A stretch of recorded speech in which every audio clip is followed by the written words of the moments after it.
Ms. Nadisha, can we start the meeting?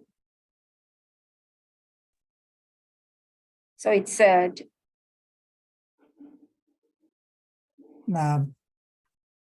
think now our participants have reached 50, now 54. I think now in Sri Lanka time now 2:32. So I think better we can start, Dr. Hevage and Mr. Davis. We can start. And my name is Shanta Siri, Head of International Affairs Division of the National Science Foundation. Today, our distinguished resource persons, Dr. Chaminda and Mr. Davis, joining from UK, and our Director General, Dr. Sepali Kasudasinghe, Director General of the National Science Foundation, and our joint partner representing Ms. Achini Mudalige, Assistant Director, Department of Information Technology and Management, Ministry of Finance, and our invitees and our participants. So in today's context, as you all know, cyber threats and information security has become a vital national importance or national concern, organizational level, personal level, national level. Even cyber threats or cyber security, information system security has become a global challenge. Since information, ICT field, software development, and that information field advancement parallelly, cyber threats and hacking, unauthorized access, that part also going hand in hand, becoming day-to-day challenges. Therefore, it has become a national concern, addressing these national needs. And also, we asked for, made a surveillance requirement analysis of our public sector organizations and identified this field is one of the main priority areas. Accordingly, we were fortunate to fetch the most eminent and more recognized two resource persons in the field, and that's how we came to, today going to start our program. I'm very happy. As per agenda of today's event, the first item is the welcome address. I cordially invite Dr. Sepali Kasudasinghe, Director General of the National Science Foundation, to deliver the welcome address. Over to you, Madam. Thank you, Dr. Shanta, Additional Director, National Science Foundation. I will be, something happened to my camera, so I'll be somehow trying my best to open it. And I'm glad that we have 72 participants in the meeting. And first of all, let me be grateful to Dr. Chaminda Hewage and also Mr. John Davis for accepting our invitation and conducting this program of. No, that is on. Oh, yeah. Okay. That is on. Oh, right. So accepting our, hope I'm audible.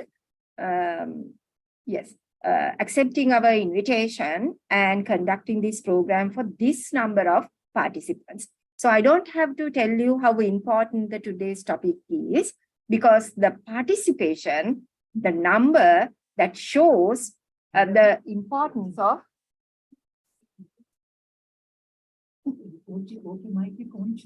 Yeah, this is on. This is, that is on. On camera on the voice. Anyway, shall I come there? 1 minute. Oh, fine. Oh, That is okay. Now I think I'm audible. So what I was telling was, I don't have to repeatedly tell how important this topic is and how important two of you for this particular program. Actually, the participation, it's about 76 now. So therefore, let me be grateful, because NSF, National Science Foundation Sri Lanka, is always, and I mean, we are the institute who are planning and organizing this type of workshop for the benefit of the public sector and also to the private sector. So without, I think, not my time is important, but the resource persons, experts here, their time and the participants' time is important. So therefore, let me cordially invite Dr. Chaminda again, and let me warmly welcome Dr. Chaminda for today's program. And also let me kindly invite and cordially warmly welcome Mr. John Davis for today's very important program. Over to you, the floor is open. I think over to you, Dr. Shanta. Yeah, thank you very much, madam. Before I proceed, I have a humble request to all the participants to on their camera. So we have to take a full screenshot with open cameras, with your faces, please. So humble request. Oh, that's wonderful.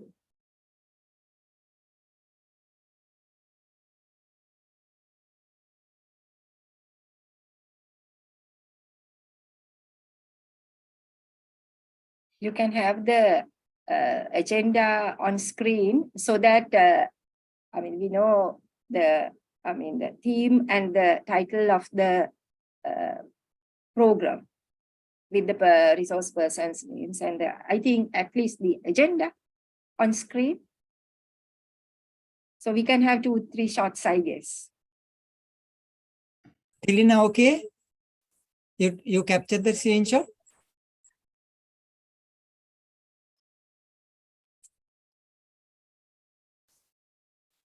Oh, okay.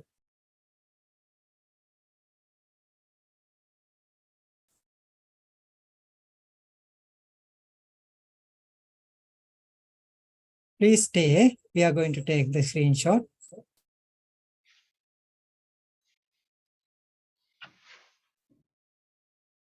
Right?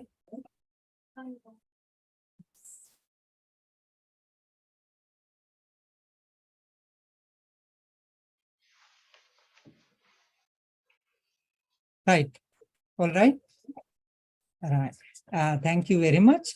And the next item is introduction to our eminent resource persons. So as per today's agenda, we will first go to the speeches from both resource persons together. And after that, we have allocated a separate time for your clarification, so question and answer session. So please be patient. I will together go through the credentials of both resource persons. I will start with Mr. John Davis. Mr. John Davis received he is accoladed with a member of the Order of British Empire. This is the top rank order in British, recognizing outstanding exceptional service of a national member. So he has been accoladed with a member of the Order of the British Empire to the recognizing his services to the UK cyber ecosystem. He has been working in the information security field for 37 years. He is co-founder and the CEO Pervade Software, formed in 2019, a cyber security software vendor. Mr. Davis also formed one of the first cyber security clusters in UK in 2014. He co-founded the Cyber Wales in 2016, which today supports 10 cybersecurity clusters in Wales. He was also a co-founder of the Global EPIC in 2017, a global ecosystem of 30 cyber ecosystems in 24 countries across 6 continents. He became the UK representative of the ESCO European Cybersecurity Organization in 2019. He was a founding director of the Cyber Resilience Center for Wales, run by the UK Police. He co-founded UK3, that's also an organization, in 2021, a UK government-funded non-for-profit that support 20 plus cybersecurity clusters across UK. Mr. John has a master's degree in cyber security, and he is a sessional lecturer at Wrexham University and the National Cybersecurity Academy at University of South Wales. Mr. John is also a fellow of the Chartered Institute of Information Security Professionals, and he works hard to keep his cyber skills current. He is certified ethical hacker also. And it is in brief. Of course, there is much, but to time limitation, I will highlight only the key credentials. Now I move on to Dr. Chaminda Hewage. We are proud to announce that Dr. Chaminda is a product of Ruhuna University, Faculty of Engineering. He obtained his BSc Engineering first class honors in the field of electrical and information engineering. Afterward, his graduation, he joined Sri Lanka Telecom in 2004. And after his short time service to the Sri Lanka Telecom, he was awarded with a overseas research scholarship awarded by the Higher Education Funding Council of UK to pursue his PhD. He has been awarded with a PhD from the University of Surrey, and he also holding a postgraduate certification in higher education teaching and learning from Kingston University, London. He has been the most outstanding performer. He has been accredited with a gold medal for the best performance in engineering 2014 by the University of Rouen for his undergraduate level performance.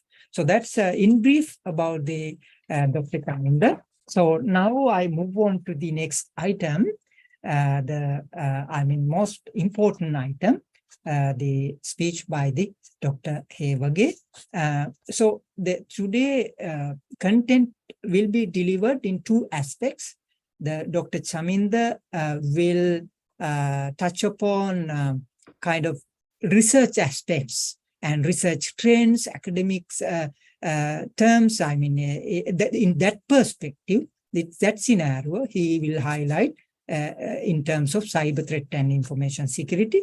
Mr. Davis will touch upon with his vast experience from the application point of view, challenges and origin and mitigation, and he will share with vast experience. So research point of view and application point of view, both will address, so that our audience will, I am sure, maximum will benefit not only the theoretical aspect, but of course, the practical hands-on experience, so that at the end of the day, you will be in a position to, enhance your knowledge on current trends and threats on cyber information security. Of course, some practicalities or tools, or how you could mitigate modalities to strengthen your information, security of your information systems, I'm sure. So I cordially invite our eminent first speaker, Dr. Hevage. Over to you, please, Dr. Hevage. Yeah, thank you, Santa. Can you hear me? Yes, we can hear. Yeah, great. Thanks, Ivan. Thank you, Sepalika, for the welcome, and Yeah, thank you, Santa, Yes. and the team for organizing this as well, and inviting both of us, John and myself, for this webinar.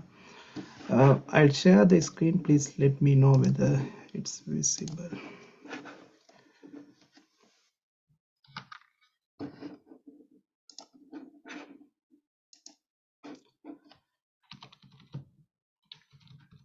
Can you see my screen? Yes, sure. we can. We can see, and you can, we can hear you. Yes. Okay, great. Yep, so I'm Chaminda Hevage. I'm attached to Cardiff School of Technologies at Cardiff Metropolitan University. So I'll be talking about cybersecurity status and trends. It was a bit difficult to figure out what would be the audience. You know, we had first had the meeting with the Treasury Department, but I can see some classrooms as well in the call. So I put some general content. Hope it will be suitable for all of you as well. And I may venture into some of John's content, but apologies. But I'll try to finish as much as quickly as possible and pass it to John. So I will go on a bit about looking at some survey results recently. What is the current status, and some latest developments happening around us, which will impact cybersecurity, which will impact privacy of people, and so on. So, as well as we touch on cybersecurity strategy for the UK government. Especially, I want to talk about people and skills and these cyber ecosystems, and then pass it to John to talk about the successful Wells ecosystem, and of course his other content as well. So that's the plan. So these are few survey results from Cybersecurity Breaches Survey 2023. This is carried out every year, which they are surveying a number of businesses, UK businesses, small, large, and so on, as well as registered charities and educational institutes. So as you can see over the time, you can see I think less percentage of companies are affected by breaches. So for the businesses, it is 32%,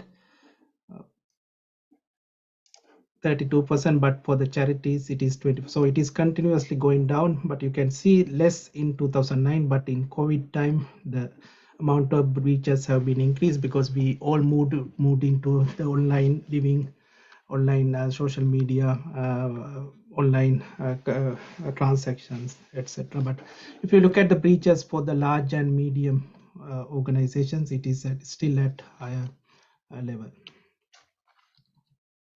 And if you look at the types of attacks for these businesses, so you can see phishing attacks, impersonating attacks are at high level, for example 79% for businesses. So you can see how AI and ChatGPT kind of technologies would enhance these type of attacks in the future as well. But if you can see other types of attack, I think most of them you would say will be protected by existing technical measures, but there are more things to done in this space, social engineering and so on. And in the same survey, they mentioned about the cost of a breach, data breach. So you can see average for all the businesses, it is £1,100.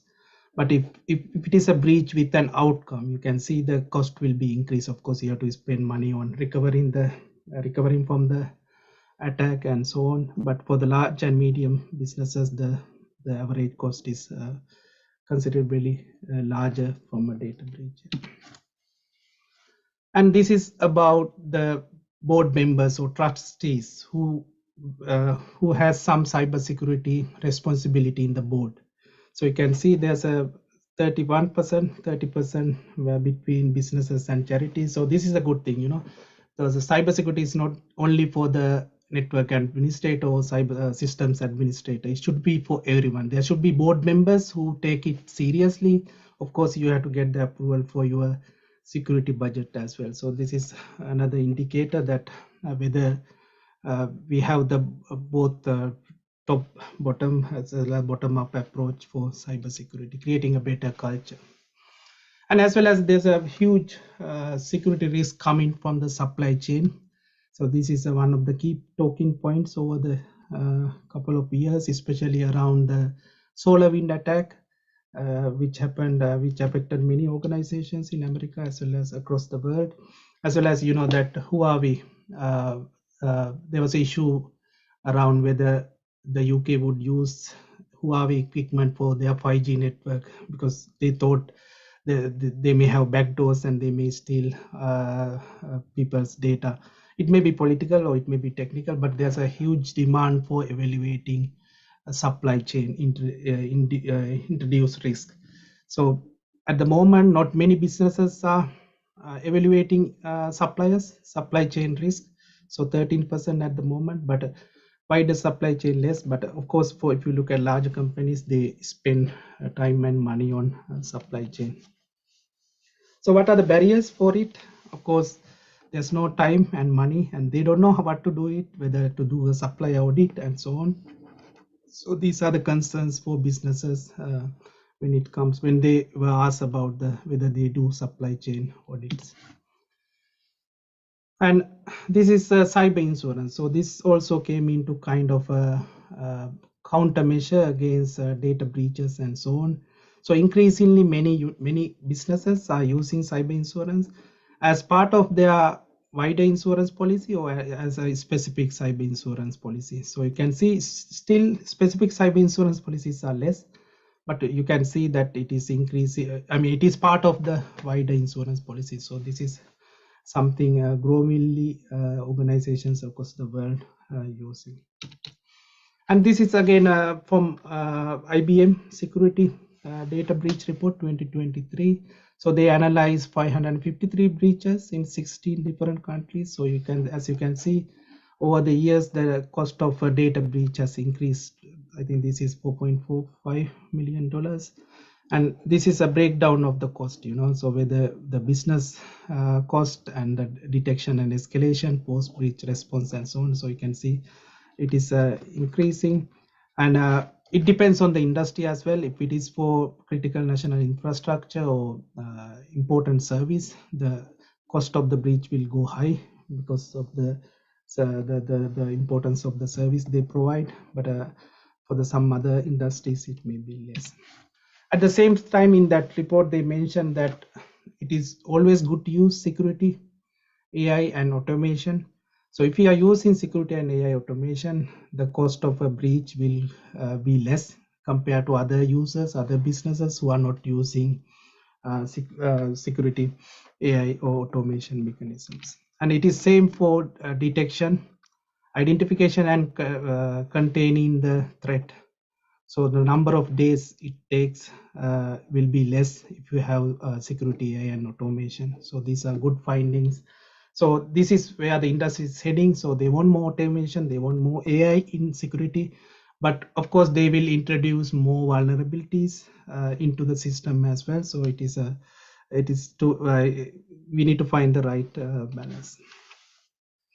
And latest development. So I'll move to the second part of it. So this is more about what is happening around us at the moment, which would have an impact in cybersecurity.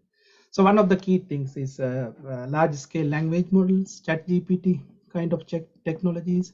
So they provide like human like responses for the prompts provided by the users. So these I will explain in slides later. So these can lead into more attacks on systems and even attacks on people, I would say, privacy invasion and so on. So in a way that people have understood that AI is kind of getting out of control. So they want to curtail AI. So they want to make AI responsible. So there's a big, everyone is talking about responsible AI, and the EU is drafting an act, a law to curtail AI in the sense that it is useful for the people. It is for the people, but not against the people. I think these will be new developments in coming years, and the metaverse as well. So they are talking about people, the virtual avatars interacting in the virtual world. So these will be human-like avatars which track our movements, track our vital readings in our body. So there will be lots of sensitive information, special categories of information which will be shared over the internet. So there will be, I mean, if they are misused or went to the wrong hand, so there can be certain activities, certain threats or vulnerabilities as well.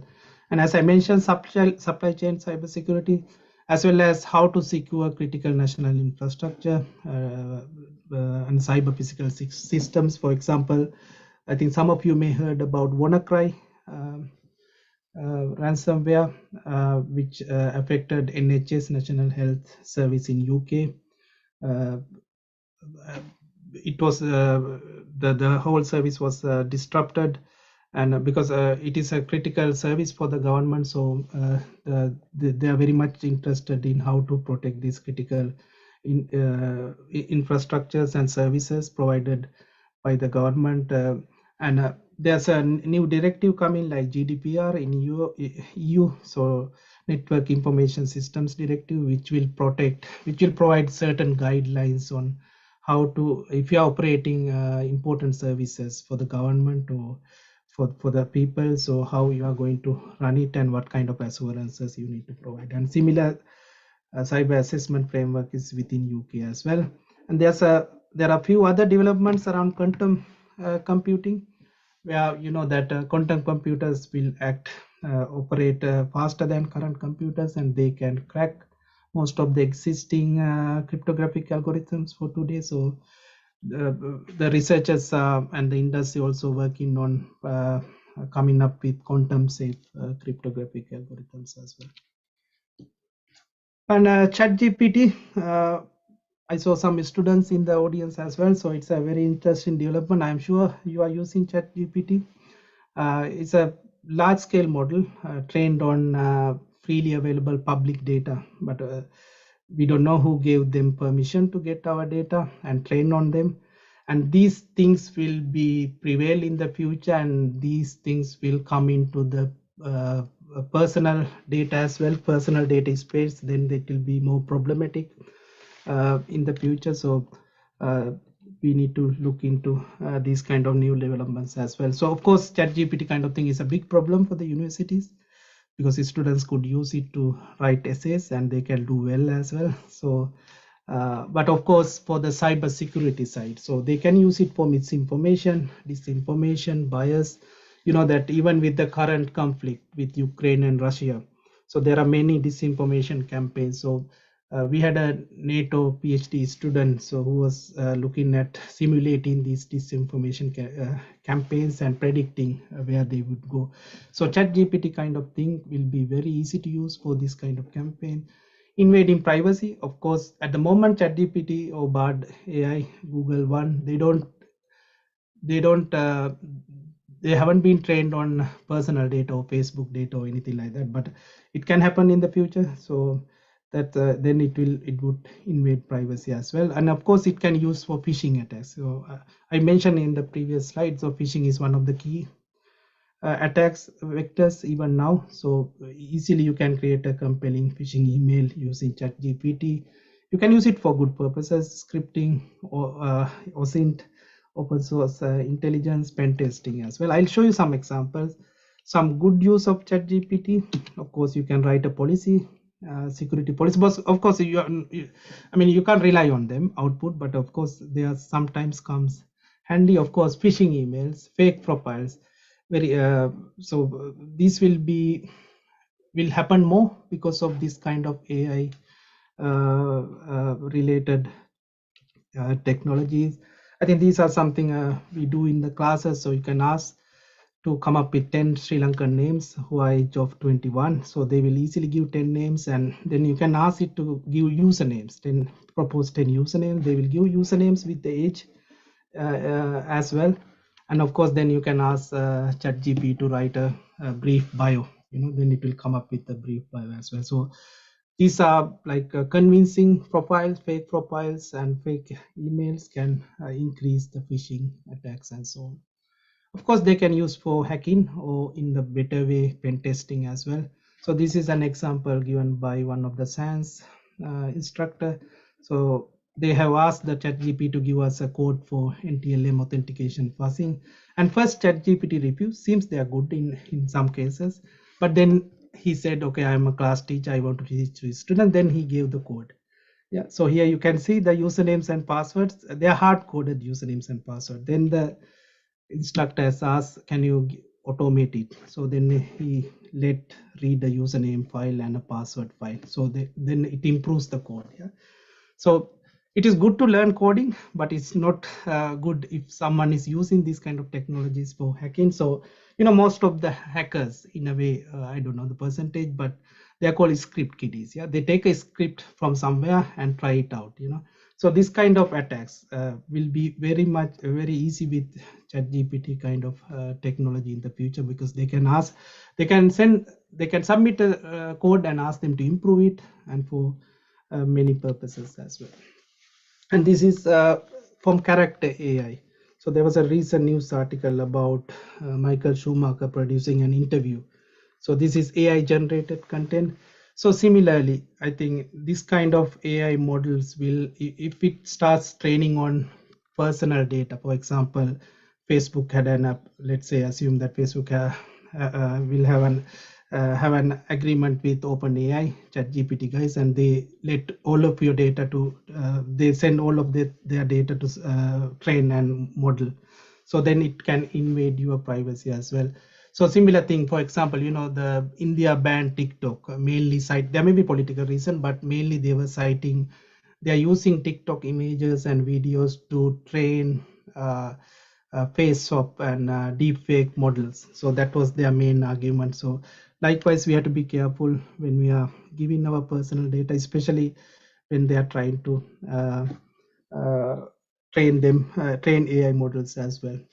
And many people are increasingly using AI for data processing as well. For example, you can create profiles of people, and that they do genome analysis, DNA analysis, and now the technology is advanced so that you can predict at the young age that this person will be a sportsman or a sportswoman in the future. But that may affect individual rights. So you have to be, so whenever you are doing AI for some data processing, especially which affects people's individual rights, you have to carry out something called data protection impact assessment. I know that in Sri Lanka now you have a Data Protection Act, Sri Lanka Data Protection Act. So I'm sure there are conditions whenever you want to train use a AI model or innovative technology, you need to adhere to these kind of risk-based approaches to minimize the risk for the individuals. And of course, how to provide the data subject rights as well. As I mentioned, there are EU Act. So this is a AI Act to regulate AI related technologies. So they categorize different applications and services into 3 different categories. So if it is highly impactful, they will categorize it as an acceptable risk. For example, government run social scoring system. For example, there was a system in China. And if there's a CV scanning tool to say that, okay, this person is good for the job and this person is not. If such application, if my CV is rejected, then I will be affected. Yeah. So, and again, it is you are in a way violating individual rights. So it will be a high risk. The upcoming act will categorize it as a high risk application, and all others will not be banned, and so will be in the general category. And similarly, similar to EU, there's in UK as well, there's a huge investment for the responsible AI approaches to make sure that AI is for human betterment of the human rather than the other way. So I think we are also in talk with Santa and NSF team to put a small funding bid to create a network around responsible AI as well. A bit about cybersecurity. Sorry, I'm taking few more minutes and then I'll hand over to John. So a bit about our center, what we do. We have a cybersecurity and information network center at Cardiff Met. So we are working on different themes. Just to highlight few projects, we were working on secure cloud storage solutions. So where you can store your data in different clouds, Google Drive, OneDrive. Even if one service provider goes down, you can still recover data. So it is based on secret sharing algorithm as well as passwordless authentication mechanism, which is also involve AI and machine learning. And AI and machine learning usage in cybersecurity industries, organizations, whether they have the capability to run those AI, they have the capable people, as well as whether there's a significant impact using AI and machine learning in the different SME businesses. And we also did also working on blockchain technology.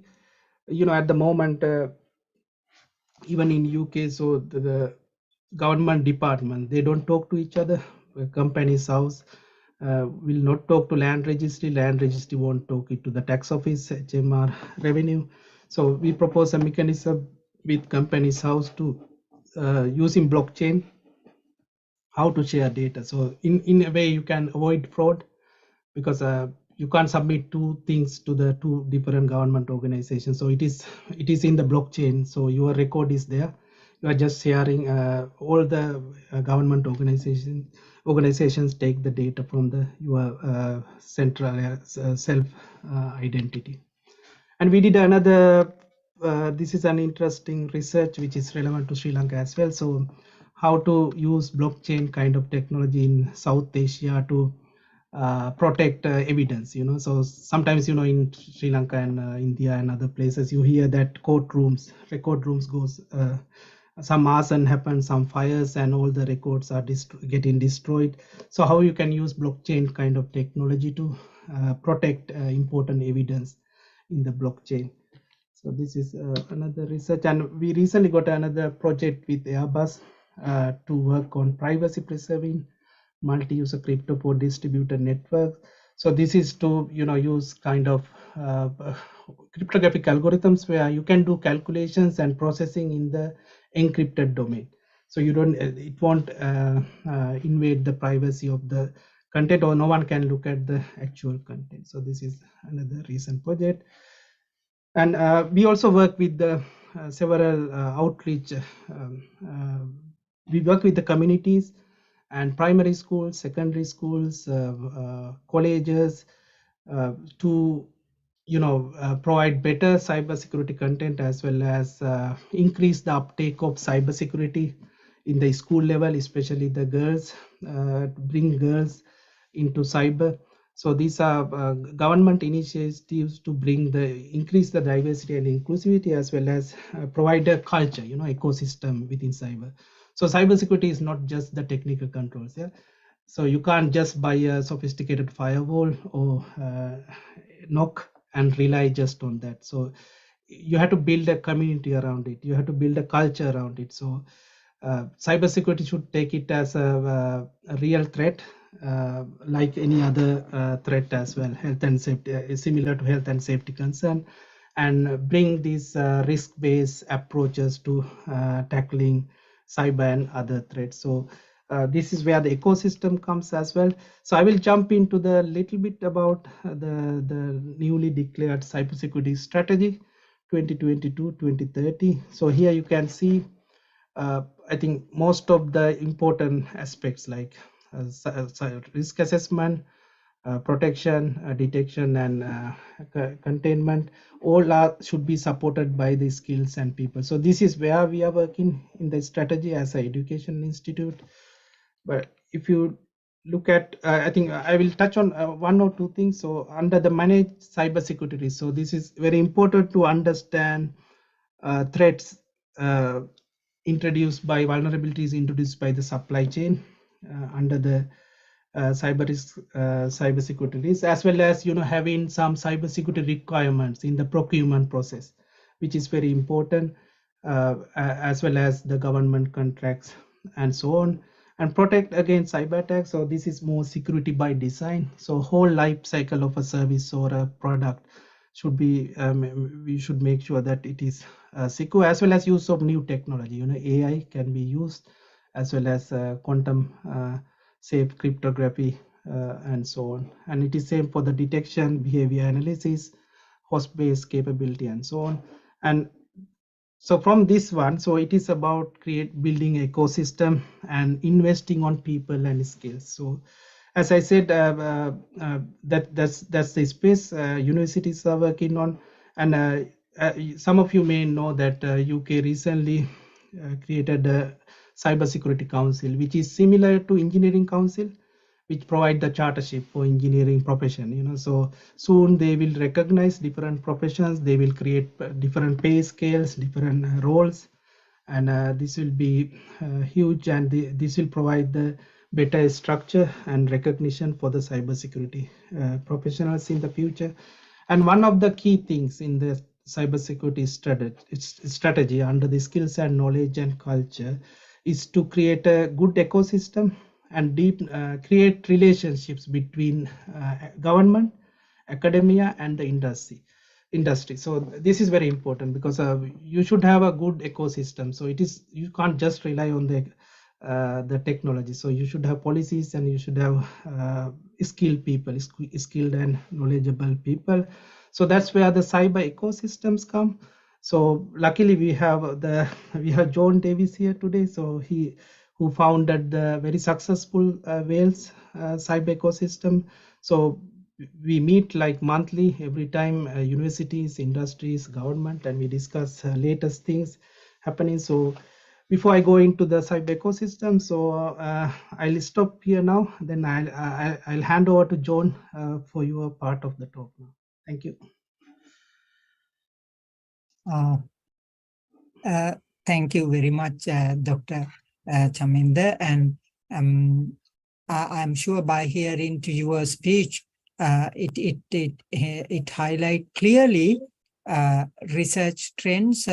Of course, research trends will set the indicators for evidence-based decision-making by the practitioners.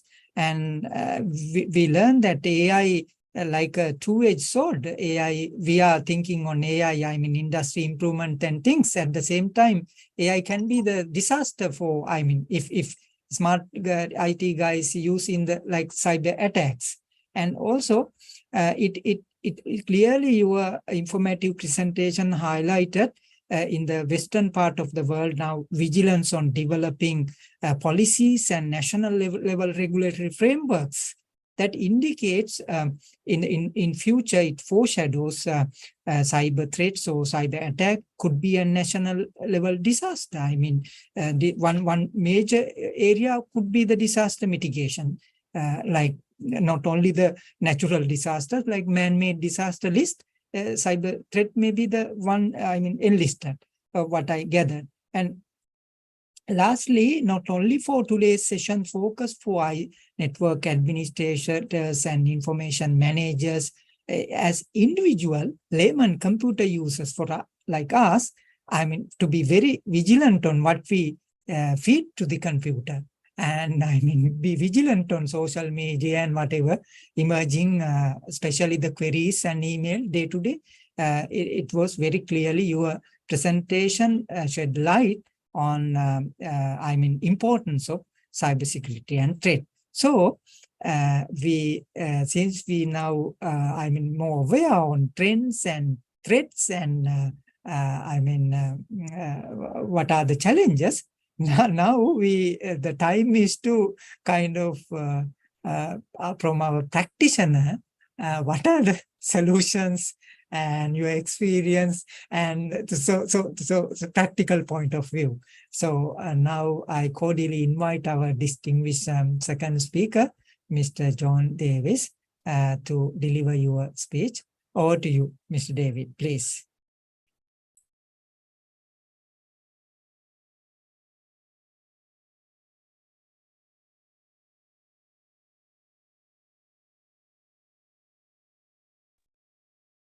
Thank you very much for inviting me along today to chat about cybersecurity.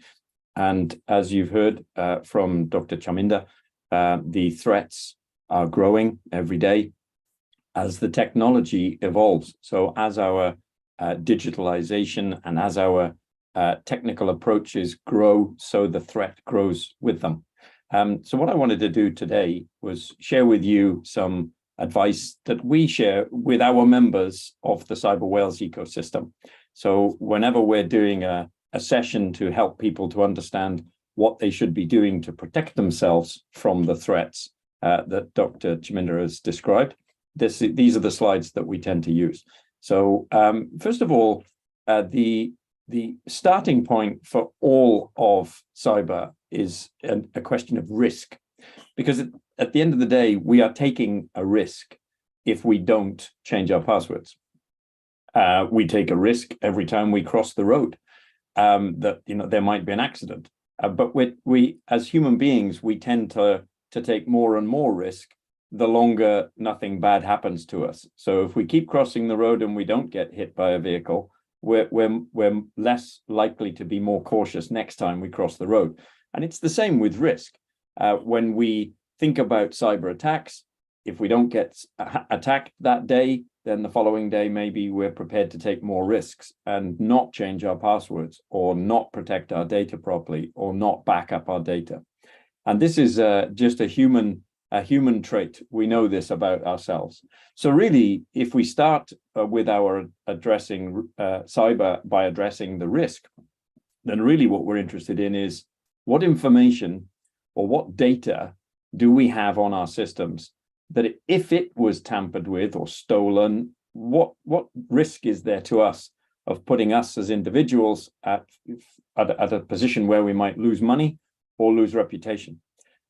So the first thing we have to think about is a risk of a breach to our systems, because people will have to breach the systems to get at our data in a lot of cases. So first of all, how well protected are our systems? So do we, as organizations, for example, have organizational measures in place along with security measures to protect the data that we have?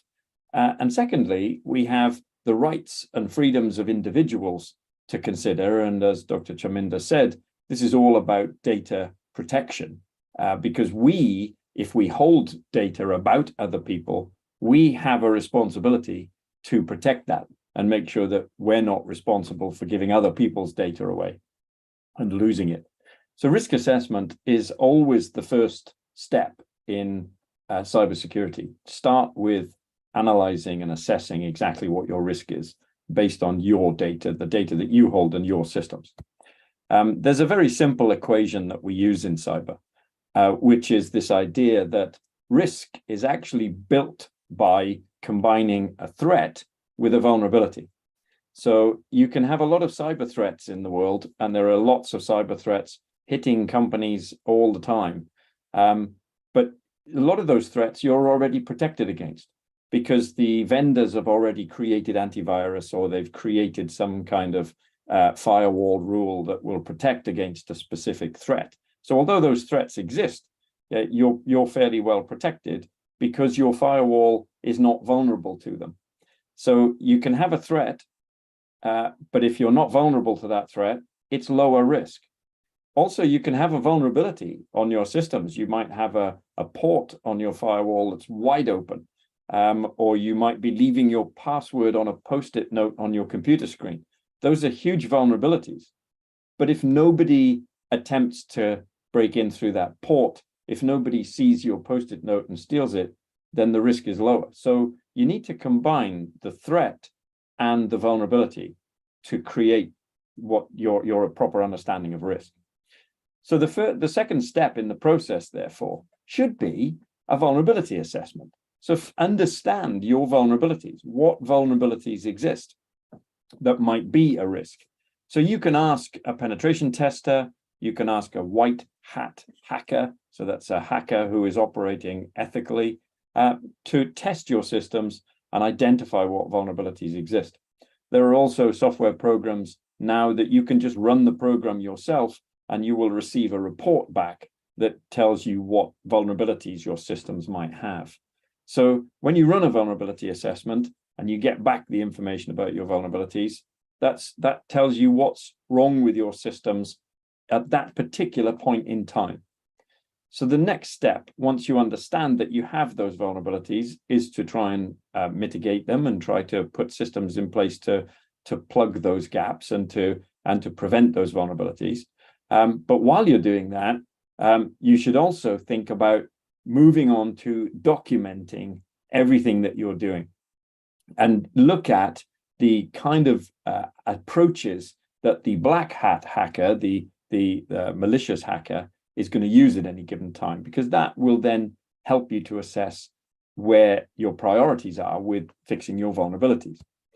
The third method is that you should do straight away is set up some kind of security monitoring, because security monitoring will protect your systems through time. So a vulnerability assessment tells you what's wrong with your systems now, but it doesn't tell you what's wrong with your systems tomorrow or next week or next month. So setting up some sort of monitoring will help you then to identify threats and identify your own vulnerabilities through time. And there's two types of doing that. There's two ways to do that. We always think about technology first, but actually people should come first. So we should use the observation skills of individuals in our staff to identify what they think is unusual or suspicious activity.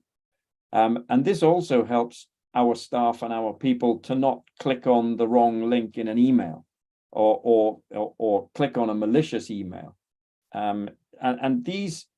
This is about raising awareness for people so that they can be part of your security monitoring regime. And then you can add systems to technically monitor your systems and your data and your infrastructure. So this is a combination when we're monitoring of people and technology. And you can have all the technology in the world, but if you don't raise the awareness of your staff, one of them will click on a link on a website without realizing what they're doing, and your systems will collapse. So it's not just about technology. So what we end up with is a wonderful Venn diagram, the three circles. It's impossible to have a slide deck without at least one Venn diagram on there. I think that's part of the rules of using PowerPoint. So we have our Venn diagram, which effectively says, start by doing a risk assessment. And this could be on yourself. This could be on you at your home with your laptop and your own personal data. This can be a small organization can do risk assessments just as easily as a big multi-million-pound corporation or a government department can do risk assessments. This is the first step, and they're very quick and easy to do once you understand the questions you should be asking yourselves. Once you've done that, the risk assessment will tell you specifically what you should be vulnerability assessing, which means you don't have to vulnerability assess everything. You can focus your activity on the things that you decided were at most risk, the things that would put you at the biggest risk. Vulnerability assess those first, penetration test those first. So once you've done the test, that will help you to understand what you should then set up monitoring for. So if you have an open port on your firewall and you can't close that port because it's linked to a critical system, then monitor that port for unusual activity. So you risk assess to find out what your biggest risks are. That will tell you what you should be testing. And then the test that you run will tell you what you should be monitoring. And by monitoring, you see the things that are attempting to hack your systems. You'll see the malicious activity that's taking place around you that is hitting your systems, and that might well help you to identify new risks. And any changes in your organization or in your practices or any changes in your systems should trigger a new risk assessment. So this becomes a cyclical process where you risk assess, you vulnerability assess what you've decided is at risk, you monitor the things that you've identified as vulnerabilities while you're fixing them, and then that helps you to identify new risks, and you start the process all over again. This is a very simple process, and it should be followed by individuals and teams and organizations. Of course, being a Venn diagram, what we have in the middle is the collection of all of those things. So what comes out of these processes? So when we've done a risk assessment and we've done a vulnerability assessment and we're monitoring, what should come out of that, what sits in the middle of this diagram.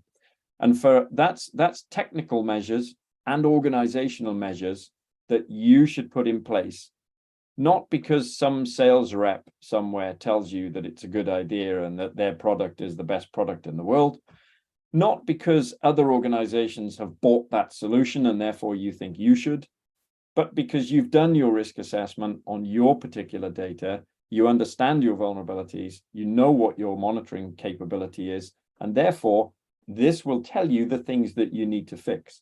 This will tell you what you should be mediating. And that's where you implement then technical and organizational measures to make sure that these vulnerabilities are mitigated.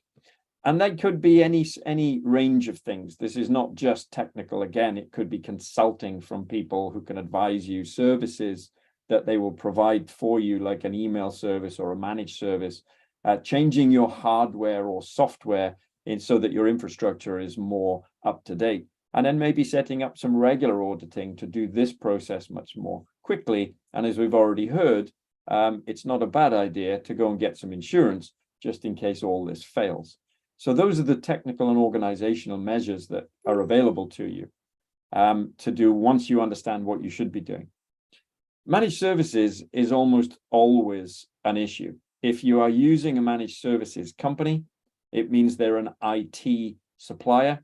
It means they're trying to win your business, which means they charge the lowest possible amount for their work, which means they're probably not putting the most effort into that work because they try to do as little work as possible for the maximum money. That's how they run their businesses. And of course, you want them to do the maximum amount of work for the minimum amount of money, and that's not going to happen. So people that use managed services organizations are much more vulnerable to configurations that they think have been established and set in place being there because they've outsourced the program, or they're using a managed service provider. They think that managed service provider is going to provide them with everything they need. And more often than not, it doesn't. So a good example for, just a simple example is Microsoft. Microsoft does not provide you with a full suite of security solutions on its cheapest subscriptions. In fact, they probably don't even provide logging of what you're doing so that they can assess or analyze what you're doing. And even if you do pay an upgrade, you might only get logging for 7 days. So if you don't discover that somebody's hacked you for longer than 7 days, the logs that will tell you what happened will have been deleted by Microsoft because you're not paying enough extra money. So managed services can be very confusing, and they'll lull you into a false sense of security because you think somebody else who's an expert is protecting you, and they're probably not as well as you think they are. The second area is backups. Backups are the solution to all catastrophic cyber attacks, particularly ransomware. The only solution really to ransomware is to have a very good backup offline, completely disconnected from the network, not synchronizing back to your main system, because if your main system gets hit, that means your backup gets hit. But having a completely offline backup, which you can then test to make sure that you can restore it quickly and easily. And if your systems get hit by ransomware, just wipe them all and put the backup in place. You might lose a few hours, but you'll recover your systems. So all of these catastrophic cyber attacks can be fixed if you have a really strong backup regime. And that includes individuals with their laptops. Are you going to sit down and just pull all of the data from your My Documents folder every night?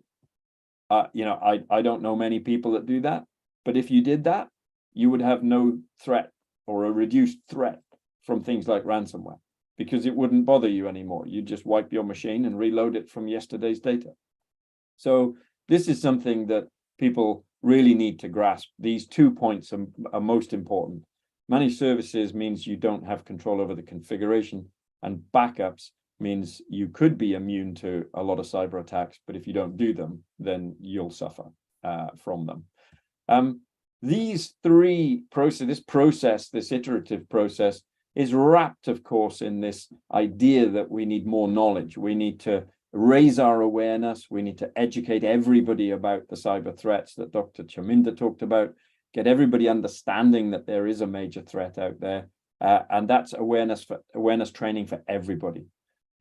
This is usually more easy to do on a platform, so some kind of an online platform. If you try to run training sessions for every member of staff, you'd quickly realize how much time that takes and therefore how much money that takes. And people forget information from a training session very quickly afterwards. If you have it on an online platform, you can keep reviewing it and keep going back to revisit it whenever you need to.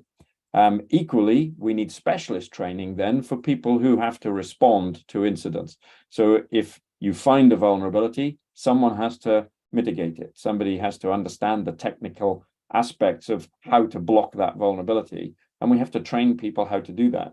And also, if you've got monitoring in place, the monitoring system will tell you that there's an issue. But if you're not trained to understand the issue or how you fix it, then having the monitoring is pointless because it's telling you to do things that you don't know how to do to fix the problem. So two types of training: awareness training for everybody, and then specialist tactical training in cyber methodology for the people who are responsible for doing the work. And in most countries, what we do is wrap this around some compliance. And compliance is really a way of demonstrating to the world that you are doing all of this. So when you do a compliance questionnaire, it says, well, do you do risk assessments regularly? Do you do vulnerability scans? Do you understand how your information is configured, your systems are configured? Do you do security monitoring? These are questions that are asked of you when you do a compliance policy.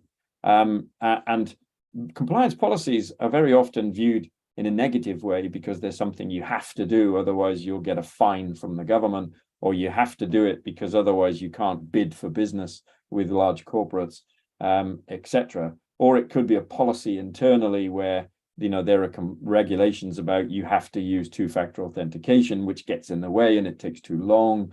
So compliance is often viewed as a negative thing.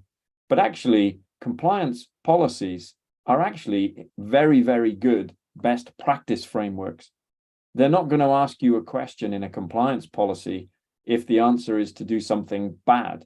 They're always the best possible advice. It's the best measures that the experts in the field have decided on.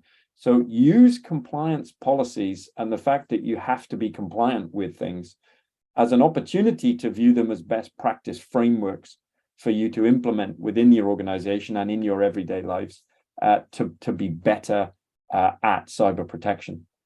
We have a government funded scheme in the UK called Cyber Essentials, which is very, very basic. It only really covers 5 things. Do you have a firewall? Do you have antivirus? Do you do updates? Do you take backups? It's a really simple questionnaire, and it helps people to focus on what they should do first. And if you want to, then you can go for a big internationally recognized standard, which takes a lot more to do, costs a lot of time, costs a lot of effort, but is worth it because it is a best practice framework. So this is what we have in the UK. Wider than that, we all have to worry about GDPR and our own data protection acts. Almost all countries have changed their data protection acts since 2018, since GDPR, including yourselves in Sri Lanka. So there are rules and regulations around the Data Protection Act, which we need to add in now to make sure that that's happening. So, there's plenty of best practice frameworks out there. So this is what we end up with. This single, simple diagram is risk assess. That will tell you what you should be vulnerability scanning and penetration testing. Once you've done that, that will tell you what you should be monitoring on a closer basis. While you're doing that, you'll probably stumble across problems with data protection. We know secure configuration is a problem with Microsoft systems, SharePoint systems, Facebook. All of them have got very complex security configurations, and nobody really understands them well enough. And your managed security providers are probably not able to give you the best security configurations, either because of their skills or because of the price they charge. And of course, backup and restore is crucial. So this is what happens in the center of the diagram. Let's train everybody so that they're more aware, and train our staff so that they can do this work. And then if we've done all of that work, let's tell the world that we've done it by following a best practice framework that will give us a compliance certificate. And this is, for us in Cyber Wales, in our ecosystem, these are the must-dos. These are the things that everybody should be doing to protect themselves in cyber. So thank you very much for listening. I'll hand back to Dr. Chaminda. Yeah, thank you very much, Mr. John. And it's well defined and well structured, well focused. You shed the light, addressing very crucial part. What are the measures? I mean, mitigations and modalities to at the individual level, organization level, and as well as national level. What are the measures and modalities to ensure our, mitigate cyber threats, potential threats? You gave a, key message where not like from import solution, organization or individual has to do thorough assessment on our own and identify what are the areas to protect and come up with a homegrown solution. That's a key message in your presentation. And of course, you highlighted very important. I mean, I am not an ICT expert, but in the audience, I am sure network administrators and IT managers are there. Your message is very important for them to identify what are the technical tools, how they could give for a maximum protection for their information systems. So thank you very much for your informative presentation. And now we move on to the most important item, the question and answer session. Due to the time limitation, I humble request to our participants, please drop your questions to the chat box. Please think of questions maybe very important for majority and drop to the chat box. And also, if you confident that this very important question, of course, we could entertain a couple of questions. You raise hand and then our host will enable your mic and you could ask your question to online if you target for Dr. Hevage or Mr. Davis, please raise the question. Now, floor is open for questions, please.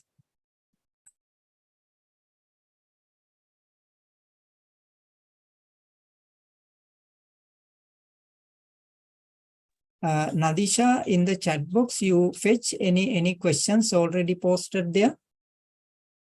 Okay. We have received some request this important session to share the recordings. So we will do it after the content editing and proper scrutiny. We will do it and share the link.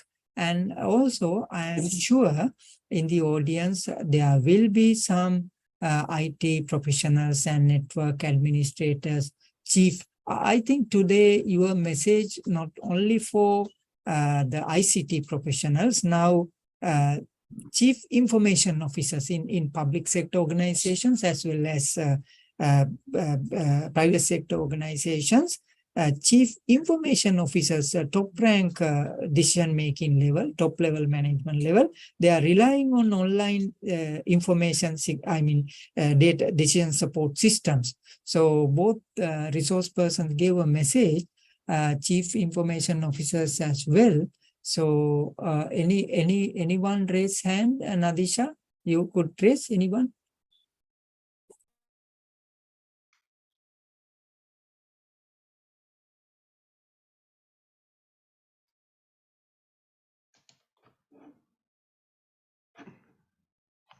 Santa? Yes. May I ask a question from John? I have of course one has raised hand, I think, Nadisha. Yeah. Could Manisha. Yeah, Mr. Madhava, you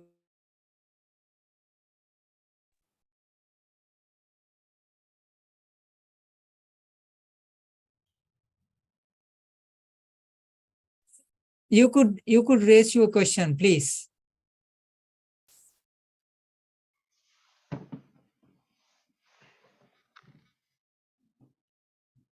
They can unmute themselves and ask questions. So Manisha, you can unmute your mic and you can ask your question, please.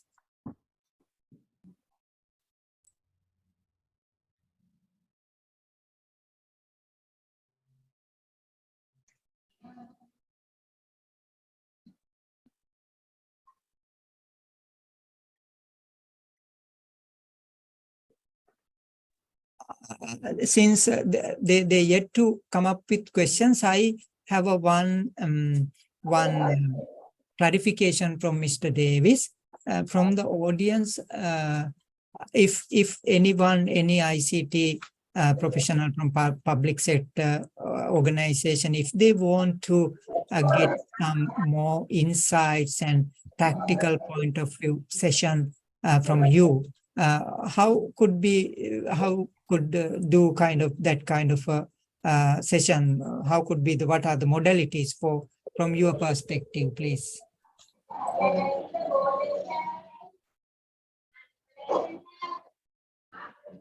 Yes, thank you. It's a very good question, because there's so much information out there to learn about cyber. And one of the challenges is we try to do training courses to learn cyber, but they take a long time and a lot of commitment and sometimes high cost to do a training course. I know the universities run some very good short courses as well. So maybe a short course that would last 3 or 4 days, maybe a week, or a course that runs 1 day a week over a period of time. And I know the Cardiff Metropolitan University runs some exceptional courses for cyber, and other universities do as well around the world. But these require a commitment. They require that you give up your time and go to a course.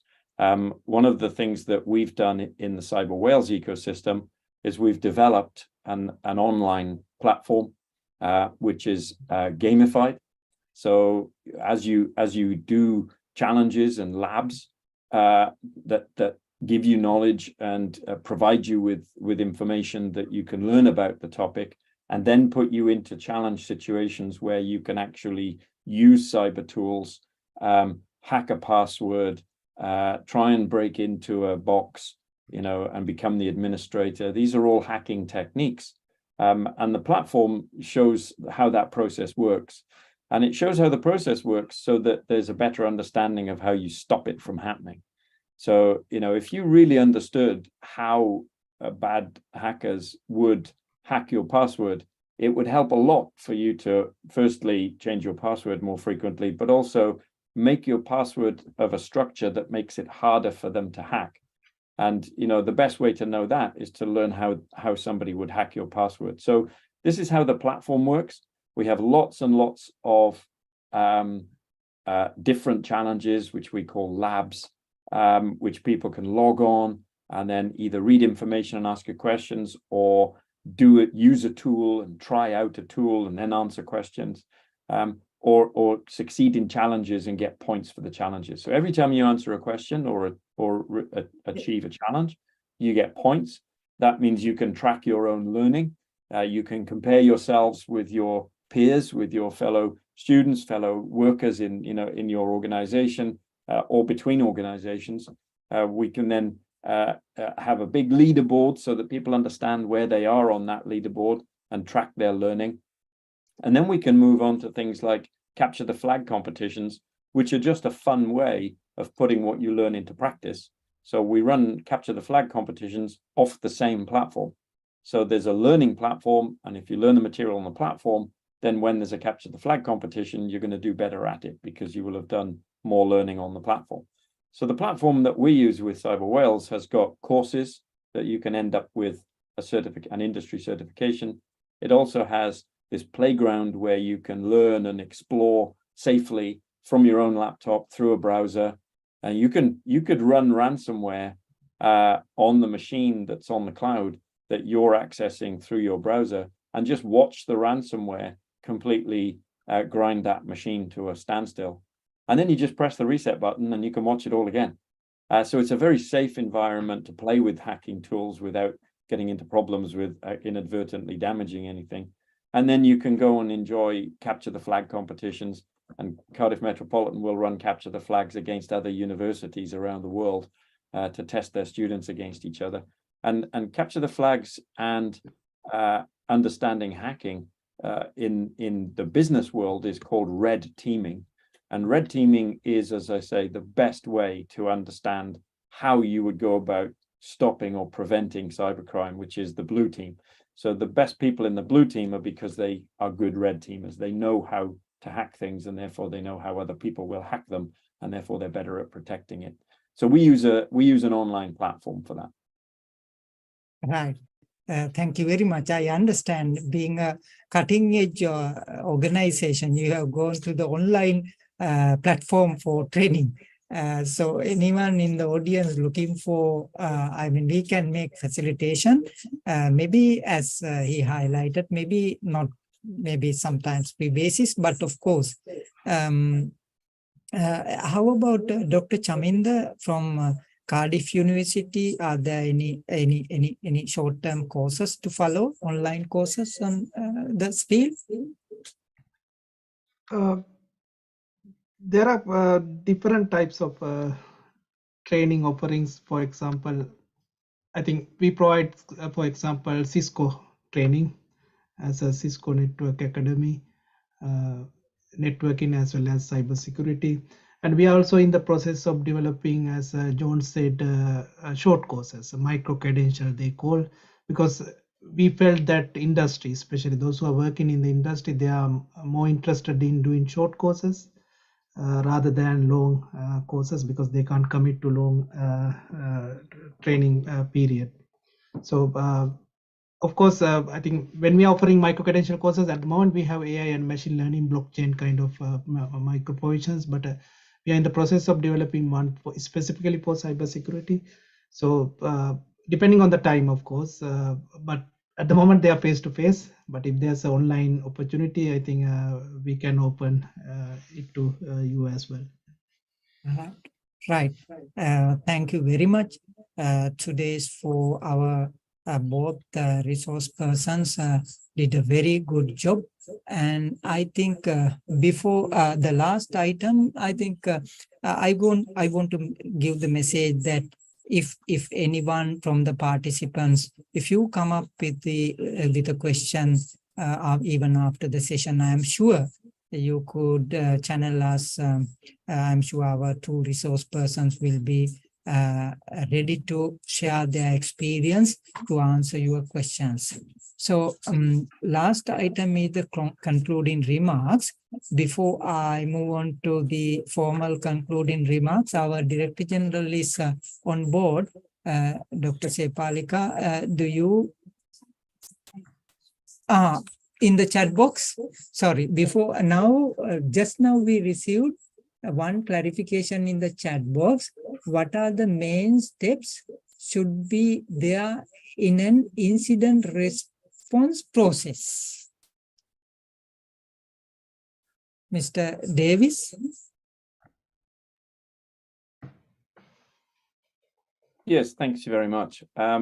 This is the answer is going to probably make everybody smile and be a little bit sad, because the answer is you should already have put an incident response plan in place for each element of your systems, and done some kind of a risk assessment in terms of what most likely incidents will occur. So if you understand what incidents are most likely to occur, you then decide what your tactical plan is to respond to that particular incident.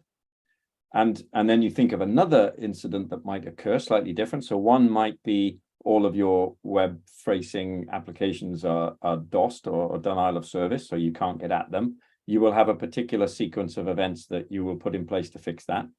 If somebody actually hacks your systems and damages your system, a particular system, then you can have a plan, a particular tactical plan for dealing with that. Maybe somebody steals your data. What is your plan for dealing with that? So what you end up with is a lot of little plans. It's very much like a playbook.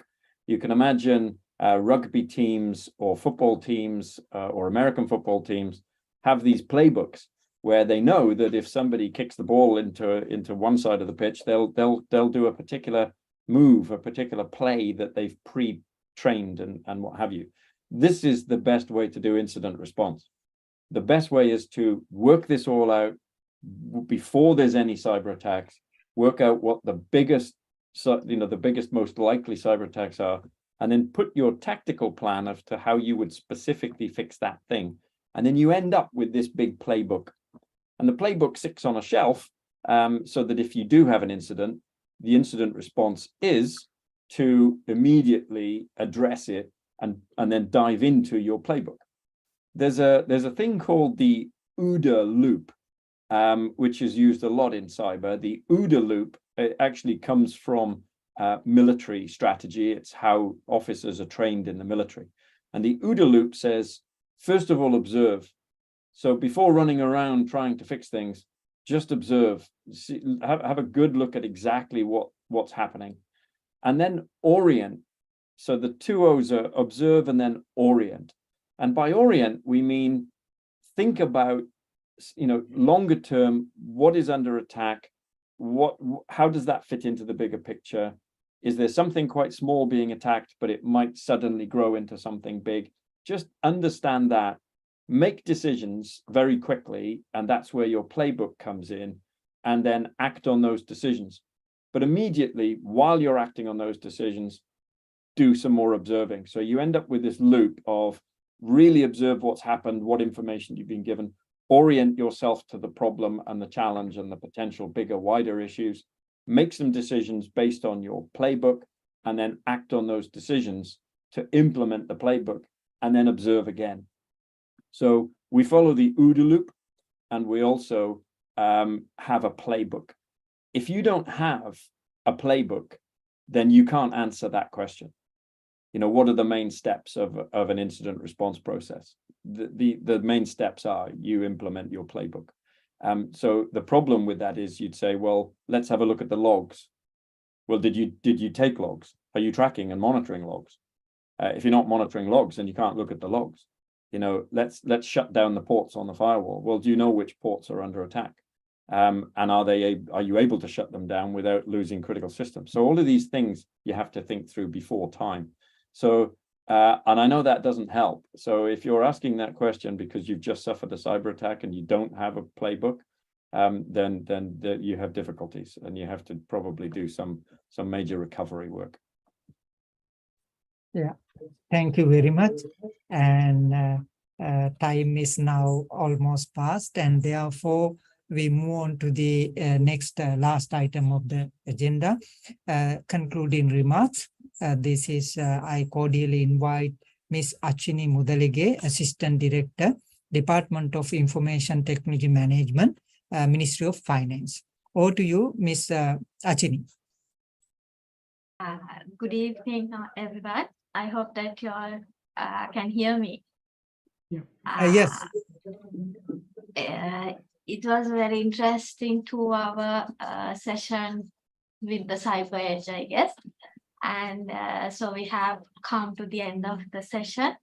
And I would like to add a few closing remarks on behalf of the Department of Information Technology Management and the National Science Foundation. First of all, my heartfelt gratitude goes out to Mr. John Davies, the co-founder of CyberWales UK, and Dr. Chaminda Hevage, Associate Dean Research, Cardiff School of Technology, Cardiff Metropolitan University, UK. Thank you, sir, for taking your time in joining hands with us, giving us an insight to the cutting edge knowledge of information security and cyber threats. We are eagerly looking forward for more such webinars in the future. Next, I would like to thank the Director General of National Science Foundation, Dr. Sefalika Singha. Thank you, Madam, for providing this NSF Global Digital Platform to enhance our knowledge in these rapidly intensifying technological aspects. Also, special thanks goes to you, Dr. Shanta Siri, Head of International Affairs Division, and his enabled staff, who extended us their continuous support in arranging this valuable event. At last but not least, I would like to thank all of you who have joined with us in this webinar today. This event would not be, we would not have been a success without your participation. Thank you. And as what we have heard, as any form of security is of utmost importance in today's world. And with the recent massive ransomware attack on the state email domain, fortunately we are not affected as the finance ministry, and a few such incidents in the recent past in Sri Lanka, information security and cyber security, I think, are of state's top priority at the moment. And so I do hope that every one of you enhanced your knowledge in these areas, and I would like you to suggest, try and put into practice what you have learned in your working environment and in your personal lives appropriately. And I know this is not easy and not a straightforward task to do, but at least we will try to move forward at least one step at a time. So with this, I would like to wind up the session for today, hoping to meet you all once again in the sessions to come, which will be informed to you in due course. Thank you. Have a nice day. Okay. Thank you. Thank you, Dr. Davis, Dr. Chaminda. On behalf of the NSF, also our profound appreciation. And we will also meet again with another session. And thank you very much for participants, and Ms. Achini and the team from Treasury Department. We acknowledge your excellent cooperation, and thank you very much, and have a nice day. Thank you. Bye. Thank you. Bye.